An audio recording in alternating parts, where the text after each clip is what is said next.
Намаз бабында әйелдер мына сұрақты қойып жатыр. Нәскисіз намаз оқысақ бола ма дейді.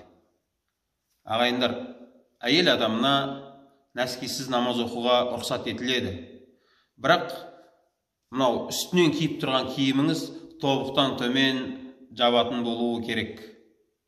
Және әйел адамның кәдімгі әурет болып саналатын жерлері жабық болу керек. Әсіресе қатты тыйым салынатын нәрсе. Әйел адамның намазда шашы көрінбеу керек. Кейбір әйелдер намазға тұрған кезде орамалды былай таға салады да, астынан шаштары шығып тұра береді. Шаш көрінбеуі керек намазда.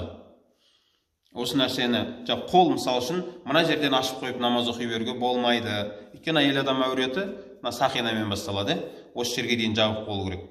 Аяқ тобықтан төмен түсу керек. Киіміңіз, басыңыз, шашыңыз жабық болуы керек. Дәл намазда. Ал енді тобықтан төмен киіміңіз болса, нәски кимеу, үйде ғой енді үйде жаңағы.